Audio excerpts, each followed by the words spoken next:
नमस्कार, म गोपाल राई र स्वागत छ यहाँलाई YT.view मा र फर्स्ट एपिसोडमा। र यो एपिसोडमा हामीले आज सिक्नेवाला छौँ कि हामीले युट्युब च्यानल चाहिँ कसरी क्रिएट गर्ने भनेर। किनकि हामी युट्युबमा त काम गर्न चाहन्छौँ तर कुनै आइडिया छैन, युट्युब च्यानल कसरी खोल्ने यही आइडिया छैन। अनि युट्युबमा आज हेर्नुहोस्, हजारौँ मान्छेले लाखौँ कमाइरहेको छ, एउटा राम्रो आफ्नो करियर पनि बनाउँदै हुनुहुन्छ।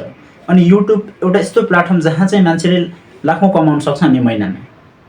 तर युट्युबमा हामीले लाखौँ कमाउन सक्छौँ तर कुनै आइडिया छैन, युट्युबमा काम गर्न चाहनुहुन्छ भने यो भिडियोलाई अन्तिमसम्म हेर्नुहोस्। कि युट्युब च्यानल तपाईँले क्रिएट गर्न आउँदैन भने यो भिडियोलाई सुरुदेखि अन्तिमसम्म हेर्नुहोस्, कुनै पनि ठाउँमा छेडछाड नगरी। मेरो मतलब यो भिडियोलाई चाहिँ स्किप नगरी नकाटी सुरुदेखि अन्तिमसम्म हेर्नुहोस्।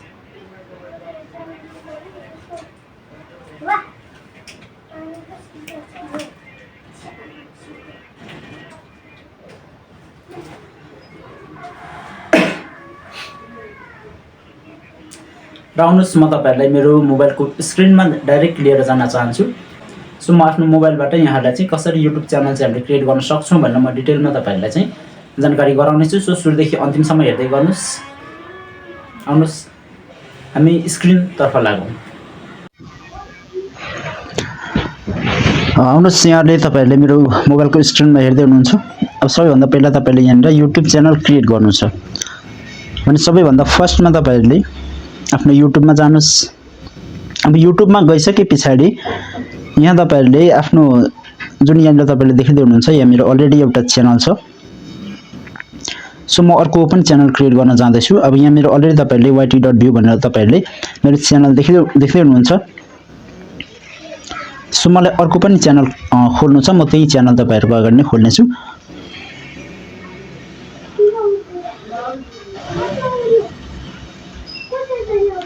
जब तपाईँ यहाँ जानुहुन्छ, यहाँ गइसके पछाडि तपाईँले यहाँ स्विच अकाउन्ट लेखिराख्नु भएको छ, तपाईँले देखिराख्नु भएको छ।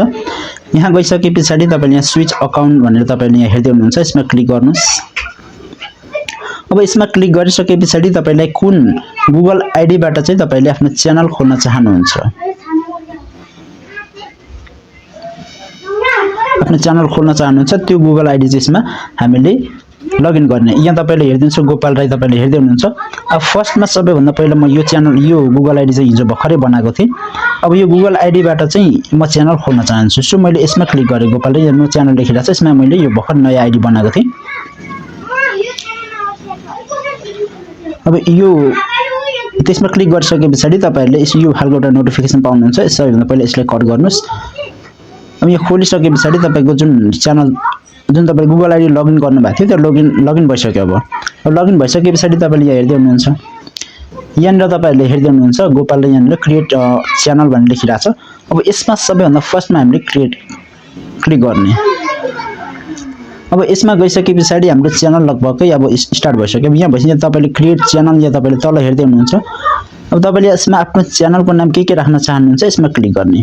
यहाँ मेरो अलरेडी गोपाल राई छ, सो म यो नामदेखि नै म च्यानलको नाम चाहिँ अर्कै राख्न चाहन्छु। अनि याद राख्नुहोस्, सबैभन्दा च्यानल बनाउँदाखेरि हाम्रो च्यानल सर्चमा नआउनुको कारण पनि एउटा हुन्छ। जुन च्यानलको नामदेखि हामी जुन च्यानल खोल्छौँ त्यो च्यानल खोल्दै गर्दाखेरि सबैभन्दा फर्स्टमा हामीले चेक गर्नु पर्यो युट्युबमा कुन सबैभन्दा ठुलो च्यानलहरू छ। अनि हामीले सबैभन्दा युनिक नेम चाहिँ राख्नु पर्यो, च्यानल नेम, होइन भने हाम्रो च्यानल खासै सर्चमा आउँदैन। एउटा फर्स्ट स्टेप भयो। सो यसमा मैले अलरेडी अगाडि नै सर्च गरिसकेको थिएँ युट्युबमा, जहाँ चाहिँ कुनै पनि मैले युट्युब च्यानल भेटिनँ, मैले सबै सर्च गर्दाखेरि।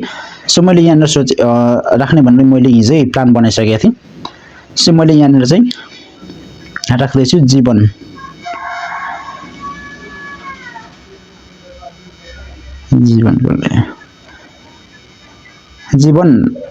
पाठशाला।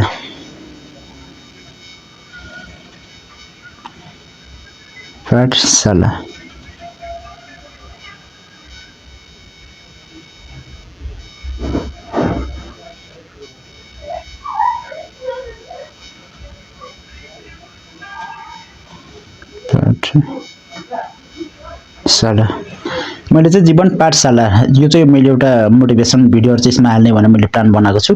सो त्यो अनुसार मैले यो एउटा अर्को पनि च्यानल मैले सुरु गर्दैछु।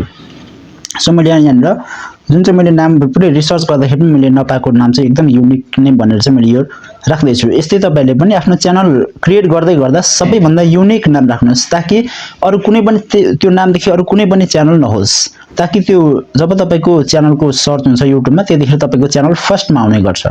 यदि तपाईँको च्यानल भन्दा अरू पनि त्यही नामदेखि अरू ठुलो ठुलो च्यानलहरू छ भने तपाईँको च्यानलको नाम कहिल्यै माथि आउँदैन। सो त्यही भएर एकदमै युनिक नेम राख्नुहोस्। यसमा अब सेभ गर्नुहोस्। अब सेभ भइसके पछाडि तपाईँको ह्यान्डल छ यसलाई यतिकै रहन दिनुहोस्। त्यसपछि अब क्रिएट च्यानलमा जानुहोस्। सो फाइनली यति भइसके पछाडि अब तपाईँ हाम्रो च्यानल रेडी भइसक्यो। अब रेडी भइसक्यो। अब यति भइसके पछाडि यहाँ हामीले चाहिँ उसमा जाने। अब यति भइसके पछाडि तपाईहरु कहाँ जानु पर्यो भन्दा यसको केही सेटिङहरु फेरि हुन्छ। अब यति भइसके पछाडि हाम्रो च्यानल रेडी भइसक्यो। अब यसरी तपाईहरुले गरेर आफ्नो युट्युब च्यानल खोल्न सक्नुहुनेछ, क्रिएट गर्न सक्नुहुनेछ। र हामी अब यो युट्युब च्यानल आज हामी यो एपिसोडमा चाहिँ युट्युब च्यानल कसरी क्रिएट गर्ने भन्ने सिक्यौं र हामी अब नेक्स्ट दोस्रो एपिसोडमा र अर्को भिडियोमा चाहिँ हामी सिक्नेवाला छौं कि अब त्यो क्रिएट त भइसक्यो तर पनि अझै हाम्रो च्यानल चाहिँ अब सर्चमा ल्याउनु पर्यो। अब अहिले यति गर्दा मात्रै सर्चमा आउँदैन, त्यसको केही सेटिङ्सहरु छ। जब हामीले सही तरिकाले सेटिङ मिलाउँछौं तब मात्र हाम्रो च्यानल चाहिँ सर्चमा आउँछ। त्यसको सेटिङ र किवर्ड्स हाल्नु पर्ने हुन्छ। त्यो किवर्ड्स चाहिँ अब कसरी हाल्ने र सेटिङ कसरी मिलाउने, त्यसको ब्यानर कसरी हाल्ने, अनि प्रोफाइल कसरी राख्ने, यी सबै कुराहरु चाहिँ हामीले अर्को भिडियोमा सिक्ने छौं। सो यदि तपाईहरुलाई भिडियो राम्रो लाग्यो र तपाईलाई एकदम इन्फर्मेटिभ लाग्यो भने यो भिडियोलाई शेयर गर्नुस् आफ्नो साथीहरुसँग र सँगसँगै YT.view लाई सब्स्क्राइब पनि गरेर जानुस् र साइडमा रहेको बेल आइकनलाई पनि क्लिक गरेर जानुस् ताकि अर्को नेक्स्ट भिडियो आउने बित्तिकै सबैभन्दा फर्स्टमा नोटिफिकेसन तपाईले पाउनुहुनेछ। Thank you so much.